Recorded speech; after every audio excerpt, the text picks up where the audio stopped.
won't take off that roughness. Even as slight as it is, I know that it's not going to do it. I'm going to have to hit it again. And I'm not going to sand it because then I'll sand off the finish. You can't sand it again. You have to wet sand it with an oil, because that way you're protecting yourself on the finish that you just applied, rather than rubbing it off. Yes, Don? Do you use all three grits when you buff it? Yes, all three. Tripoli, except for dark wood. Dark wood, I will not use white diamond. I will go right from Tripoli right to wax. Because if you use white diamond on a dark wood and there's a little groove or some nice fine lines in it, they will show up nice and white, because that white diamond will get in there and good luck. You know, It's like liming. It's It'd be like liming your liming wax your bowl. Yeah, it'd be pretty good from that point of view. So that's bowl finishing, right? And certainly I do a lot of bowls, but I also do a number of smaller objects that are handheld that people, not going to get the same use, right? Those are display bowls and so forth, but I make eggs. And this is another finishing technique. This is Ultra Shine. Comes from Australia.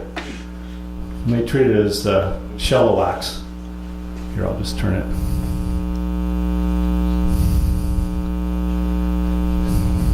You can get it at Lee Valley. Woodchuckers sells a version of it, I think. It's a cut and polish wax for wood turners. I used shallow wax at the first. Shallow wax was there, and then all of a sudden Lee Valley's not selling shallow wax, but they're selling this. I think it's the same company. But anyways, it's a wax polish and a little bit of a cutter.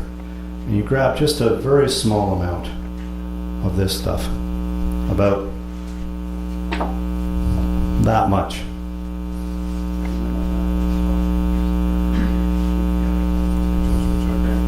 You got it? So not very much at all, right? All right, let's get here, Calvin. Yeah, he's working on that one. Right on the tip. Oh, and I guess I do need power, don't I? Because I got to spin this thing up. Do you? Thanks. All set? Okay. This stuff is sweet, right? You set it on. Ready? Yeah. No. Yeah. You have to plug it in anytime.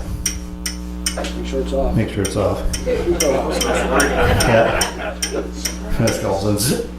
In we go. My face full of Chris. Isn't that nice? Look at that. Always turn the speed down before you turn it on. Fast. Ready?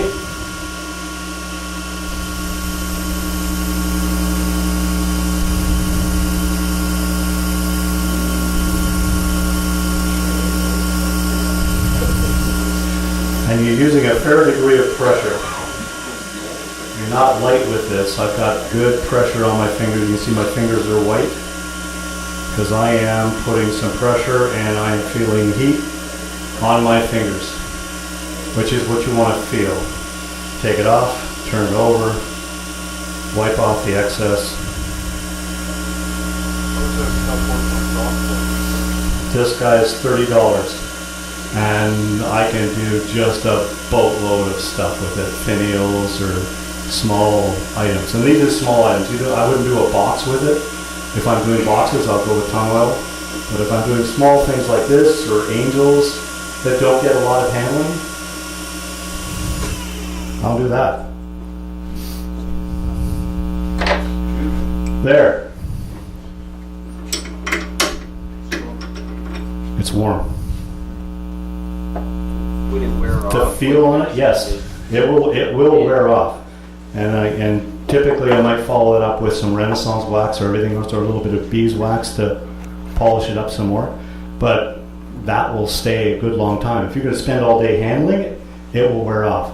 But the texture of it, because I sanded it at at 400. That's why you need to sand it at 400, because you need to make sure that that's nice and smooth, because the shell of this stuff here will show. If you did it at 180, it'll look like shit. It's just simple.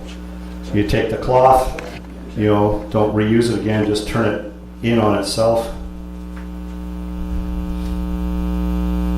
Take a small amount. This one should be good because it's got a little bit of character on it.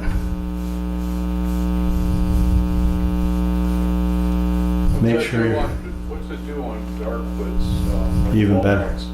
Even better. You'll when you see it, that's a darker wood. Ignore the wormholes in it. It's just you just make an egg out of whatever you want. Wood, it'll be the same. Brings it up to a nice shine. Turn it down. Turn it on. Speed it up. Ready again?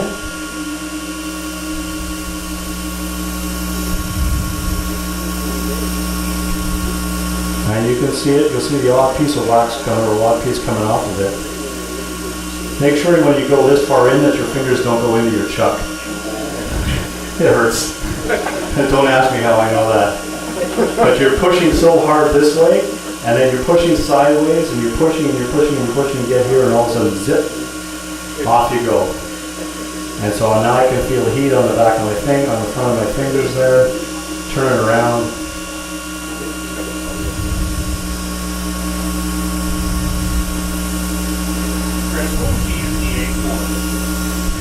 Just to sell them. People love buying eggs. Acorns, I do the same way. I do it with my acorns. I'll take that knob off in another process. If you guys want it, one of these days I'll do a demo on how to make an egg, start to finish. It's the time of year for it. I'll take a look at that. Nice and simple. No weights, no tongue oil, no smell, or a little bit of smell off of that. Right, Tom? She comes off the lathe. She's warm. By the time it gets to you guys, it won't be warm. But it's warm. Any other questions? All right. Yeah. The lacquer, Chris, you were saying that under the right conditions that the paper you were using was combustible. Yes. Is it the same with the lacquer? Same with the lacquer. Even worse with the lacquer. Worse with the lacquer, Yeah. and the same with the polish? This stuff, yes, I do the same thing. I never let it sit, because when you smell that, you can smell the solvent in it. It has a solvent in it. As minor as it might be, it's still a solvent. And it is still going to generate some heat. So I always take them, lay them out, hang them up, and let them dry first, and then they go in the garbage. Yeah? Now, Do you ever use polyurethane though? Not on wood. No, never use a polyurethane, never a spray bomb, a lacquer spray bomb, or anything else. Really felt no need. I like the look of the tongue oil because it really gets into the grain, and you can see on that one bowl it just sort of popped out where the heartwood was. It's just for me there was no need to do that so far, anyways, in the bowls I produced. All set? Yeah. Can you tell me again, when do you use just the tongue oil and when do you put on that lacquer base for the tongue oil? Okay, so on a lacquer base, I would say 99% of the time I do not use the lacquer. If I have the recommendation was if you have a platter, so you've got a large surface area and all your grain is, you've got face grain platter, then you might want to consider putting lacquer on it or a sanding sealer so that you don't get variation in the side grain, because you're looking at the tree growth as it grows out. So there will be differences in absorption rate, even at side grain. And so you run the risk of having an imbalance. So if I just threw tongue oil on that, I run the risk that I would have a variation as you looked across the face of the platter. So put a sanding sealer on it or use the lacquer. Otherwise, I just hit it straight tongue oil. It's, I would say 1 bowl out of 100, I might use lacquer. I find I use less and less of it now because I'm fairly satisfied with the look I get out of the tongue oil and this process that I use. Yeah. Is the tongue oil is food safe, is it, Chris? Yeah, after 7 days, it's food days. As soon as you pick a bowl up and you can't smell the solvent anymore, it's food safe. It's dried. All the chemicals are gone. Yes. You never put mineral oil on it before, or you just No linseed oil, no mineral oil. You know, when I do cutting boards and stuff like that, it's different. I go right to mineral oil. I don't use tongue oil. I'll do a different process. Yes, John? Do you use the deal system on this? Yes. I'll use the build system on all those bowls. And how do you do this? Like, you want to say this? Yeah, I've got the small round knob, and I'll buff it inside. And again, the same process. Start out with triple E, the reddish compound, then go to white diamond, which is the white compound, and then carnauba wax. Or in some cases, if I know it's going to be a piece that's going to be held a lot, I'll use the beeswax combination because it tends to tone down fingerprints, whereas our carnauba wax will show up fingerprints more.